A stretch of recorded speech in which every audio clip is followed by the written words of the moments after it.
నమస్తే అండి, నేను మీ స్వప్న. జనరల్గా మనం ఇంట్లో చేసుకునే పులిహోరకిను గుళ్ళో పెట్టే ప్రసాదం పులిహోరకి చాలా వ్యత్యాసం ఉంటుంది కదండి. సేమ్ మనం గుళ్ళో తిన్నట్టుగానే పులిహోర ఎలా చేసుకోవాలో నేను మీకు ఇవాళ చేసి చూపించబోతున్నానండి. ఈ పులిహోర కర్ణాటకలోని ఒక వెంకటేశ్వర స్వామి టెంపుల్లో ఒక పూజారిని అడిగి తెలుసుకొని ఇవాళ నేను మీకు చేసి చూపెడుతున్నానండి.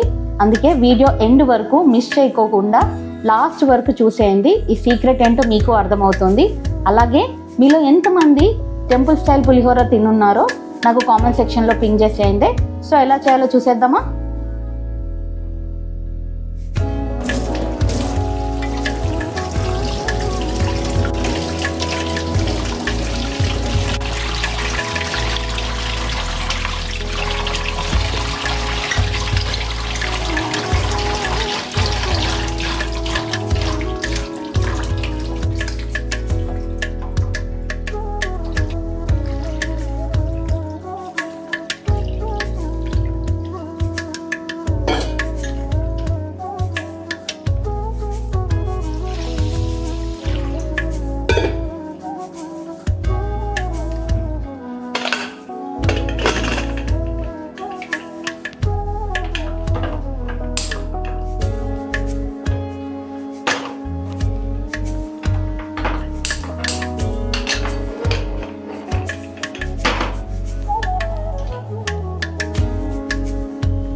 ముందుగా ఇక్కడ చాలా సింపుల్గా చేసేసుకోవచ్చు అండి. 3 to 4 స్టెప్స్లో మీకు పులిహోర ఎలా చేయాలో చూపించేస్తున్నాను. ముందుగా అన్నం ఉడికిచ్చేసుకుంటున్నానండి. తర్వాత చింతపండు పులుసు మనం చేసుకోవాలి కదా, ముందు ఉడికించుకుంటున్నానండి. తర్వాత దీంట్లోకి గుళ్ళో తినే ప్రసాదం పులిహోరకి డిఫరెన్స్ ఏంటి మనకి ఇంట్లో దానికి ఏంటంటే దీంట్లో ఒక పొడి చేసుకుంటామండి. ఆ పొడి ఎలా చేయాలో నేను మీకు ఇప్పుడు చూపిస్తున్నాను.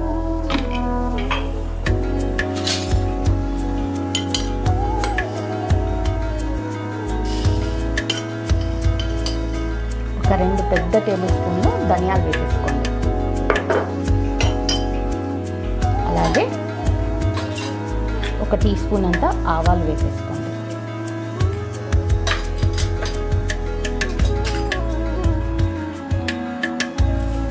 ఇక్కడ 2 నుంచి 3 టేబుల్ స్పూన్ల వరకు జీలకర్ర వేసేసుకోండి. అలాగే ఒక 1/2 టీ స్పూన్ అంతా మెంతులు వేసేసుకోండి.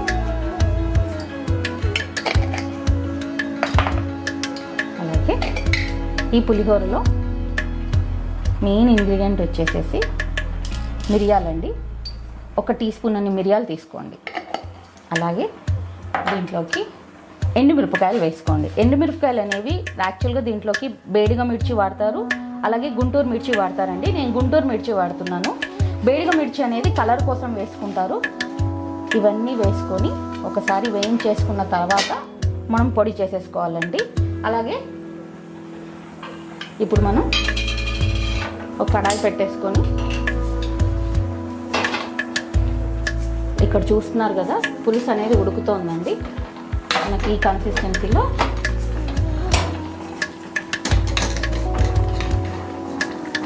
ఉడికిపోతే ఎంత బాగా పులుసు ఉడికితే మనకు పులుసు అనేది అంత బాగా వస్తుంది. మీకు చూస్తున్నారా ఇక్కడ ఎలా ఉందో మనకి ఇక్కడ చింతపండు అంతా కూడా మనకు గ్లాసీగా అంటే మెరుస్తూ వస్తుంది. చింతపండు అంతా కూడా ఉడికింది అంటే ఇది పర్ఫెక్ట్గా ఉడికిపోయిందండి. ఇంకా మనం స్టవ్ కట్టేయచ్చు. స్టవ్ కట్టేసి కాస్త చల్లారనివ్వండి. వేడిగా మనం పులుసుని తీయలేము కాబట్టి ఇది పక్కన పెట్టేసుకోండి.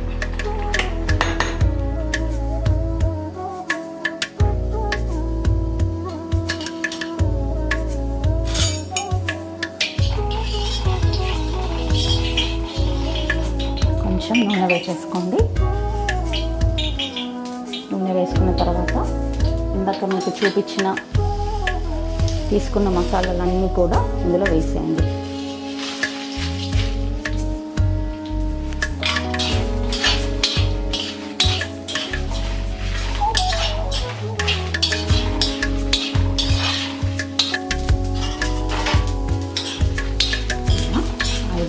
పాటు వేగనివ్వండి. ఎక్కువసేపు అవసరం లేదు, జస్ట్ మనకు మంచి వాసన వస్తూ ఉంటుంది. అప్పటి వరకు వేయించేసుకోండి.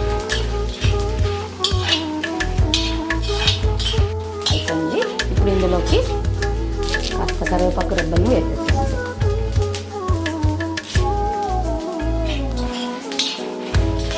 సరి కలిపెట్టేసుకోండి. స్టవ్ ఆఫ్ చేసేసి కరివేపాకు రెబ్బల్ని వేసేసుకోండి.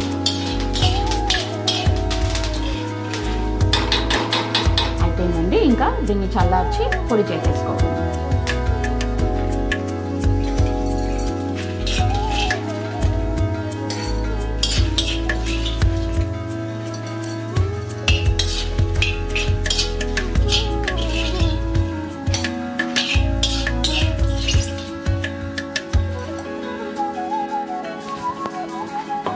ఇందులోకి కాస్త ఇంగువ పొడి వేసుకోండి. అలాగే కొంచెం పసుపు వేసేసుకోండి. వీటినంతా కూడా మిక్సీ చేసేసుకుందాం. ఇందాక వేయించి పెట్టుకున్నాం కదండి, అది పొడి చేసేసాను. చూసారా, ఇలా వస్తుంది నాకు పొడి. ఈ పొడి మనం పులిహోరలో వేసేసుకుంటే సరిపోతుంది. అలాగే కొంచెం ఇందులోకి ఎండు కొబ్బరి కూడా వేసుకోవాలి. కాకపోతే తురిమి వేసుకోవాలి, గ్రైండ్ మిక్సీ పట్టకూడదు.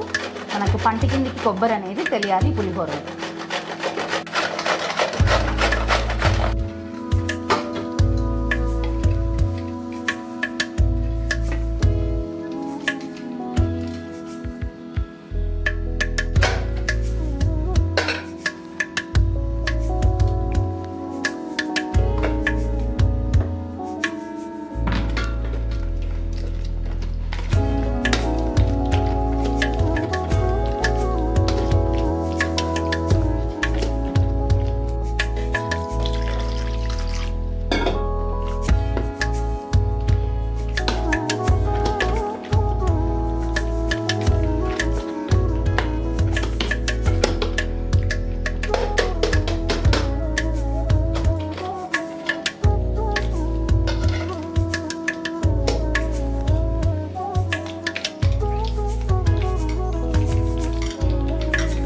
ఎంత చిక్కగా పాసిబుల్ అయితే అంత చిక్కగా పులుసు అనేది మనం దీనిలో నుంచి తీసుకోవాలి.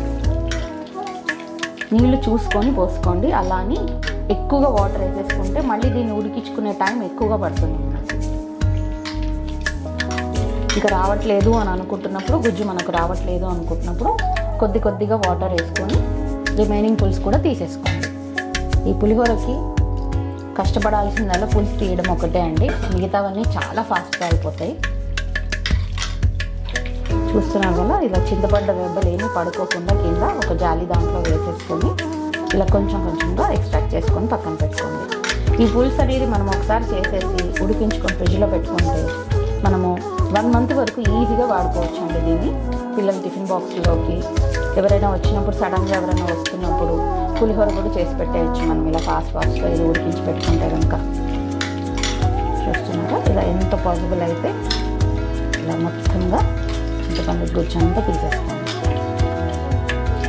చిక్కగా ఉండడం వల్ల కొద్దిగా మనకు అనేది వచ్చేస్తుంది.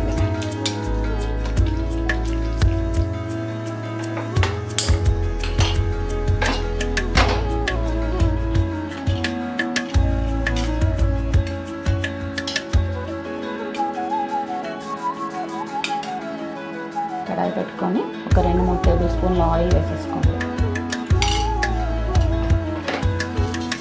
ఆయిల్ వేడవగానే కొన్ని ఆవాలు వేసేసుకొని ఇందాక మనం చేసి పెట్టుకున్న పులుసుని వేసేసుకోండి.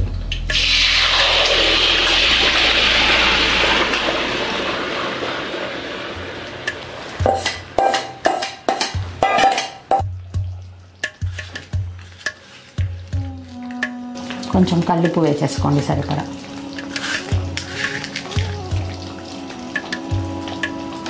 అలాగే చిన్న బెల్లం ముక్క వేసేసుకోండి.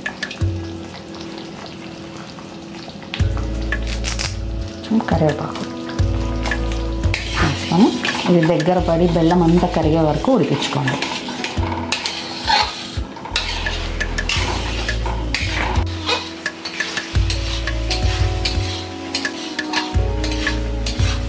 చూస్తున్నారు కదండి, ఇలా రావాలి మనకు పులుసు కన్సిస్టెన్సీ అనేది. యాక్చువల్లీ దీనికి ఒక టైం ప్రాసెస్ చాలా ఎక్కువ అండి. మనకు ఇది ఒక్కటి కనుక మనం ముందు చేసి పెట్టుకుంటే పులిహోర అనేది చాలా ఈజీ. ఇలా అయితేనే మనకు గుడిలో తిన్నట్టు పులిహోర స్టైల్గా మనకు వస్తుందండి. పులుసు అనేది ఈ మాదిరిగా రావాలి. చూస్తున్నారా, అంటుకోకుండా చిక్కగా ముద్దలాగా అయిపోయింది మనకు పులుసు అంతా కూడా. ఇప్పుడు చల్లార పెట్టేసేసుకొని పులిహోర కలిపేసుకోవడమే. ఇంకా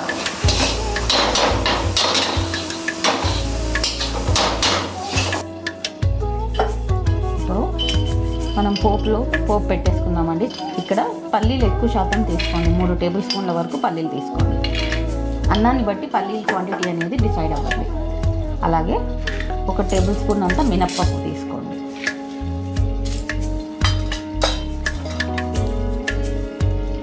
అలాగే 1/2 టేబుల్ స్పూన్ వరకు శనగపప్పు తీసుకోండి. 1/2 టేబుల్ స్పూన్ జీలకర్ర,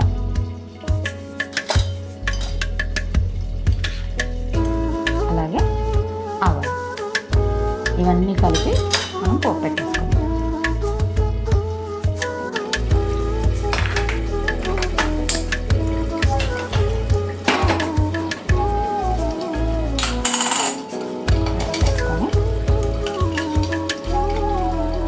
పోపుకు సరిపడా ఆయిల్ వేసుకోండి, అల్లానికి సరిపడా.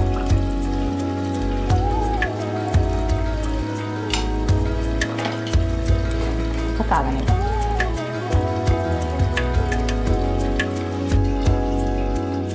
నూనె కాగుతుంది కదండి. ఇందులోకి మనం ఇందాక తీసి పెట్టుకున్న పోపు సామాన్ అంతా కూడా వేసేసుకోండి.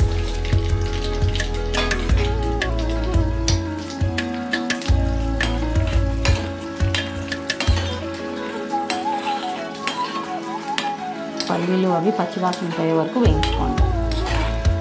కలర్ చేంజ్ అయిపోతుందండి.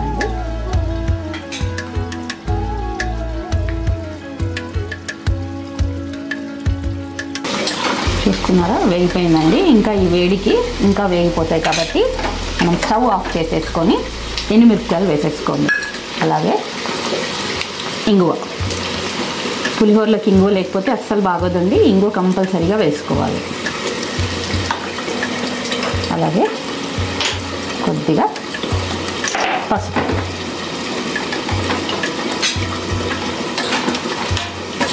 చూస్తున్నారా, స్టవ్ కట్టేసినా కూడా ఇంకా వేగుతూనే ఉన్నాయి కడాయి వేడికి. అందుకే స్టవ్ ముందుగానే కట్టేయండి. ఆ తర్వాత ఇందులోకి కరివేపాకు రెబ్బలు యాడ్ చేసేస్తాం. సో పోపు కూడా రెడీ అయిపోయిందండి. ఇంకా మనం లాస్ట్ స్టెప్ పులిహోర కలిపేసుకోవడమే.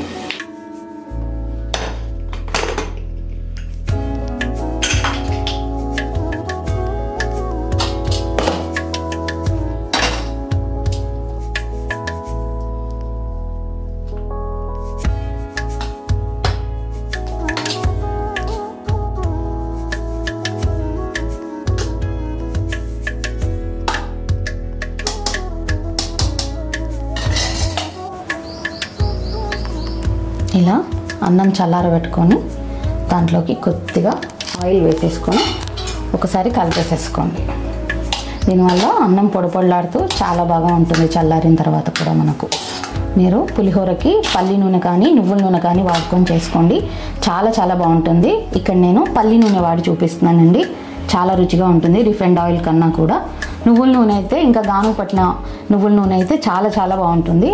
నువ్వుల నూనె యూస్ చేసుకోవచ్చు కూడా. సో ఇది మనం చల్లారబెట్టేసుకుందాం. అన్నం చల్లారైపోయిందండి. గుజ్జు కూడా వేసేసుకొని ఇప్పుడు ఒక్కొక్కటిగా అన్నీ యాడ్ చేసేసుకుంటూ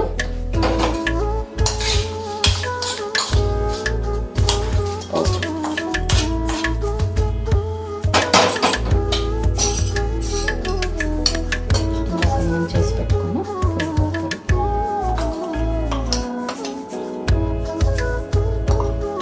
సరిపడా ఉప్పు వేసేసుకున్నాం.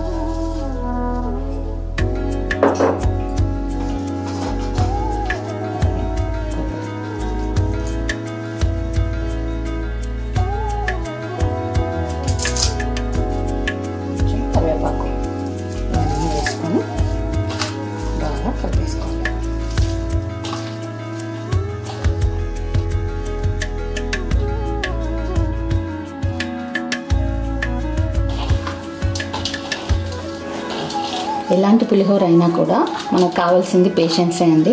కొంచెం పేషెన్స్తో పులిహోర పులుసు ఉడికించేసుకుంటే మిగతా ప్రాసెస్ అంతా కూడా మనకు 15 నిమిషాల్లో అయిపోతుందండి. ఇది చాలా చాలా స్పెషల్ రెసిపీ. అలాగే మీకు కనుక ఈ పులిహోర కనుక నచ్చినట్టయితే లైక్ చేసి షేర్ చేసేసి సబ్స్క్రైబ్ చేయడం మాత్రం మర్చిపోకండి. అలాగే పైన ఉన్న గంట సింబల్ని కూడా ప్రెస్ చేయండి. సో ఎప్పటికప్పుడు మీకు మా నోటిఫికేషన్స్ అన్నీ కూడా వస్తూ ఉంటాయండి. And thank you for watching అండి.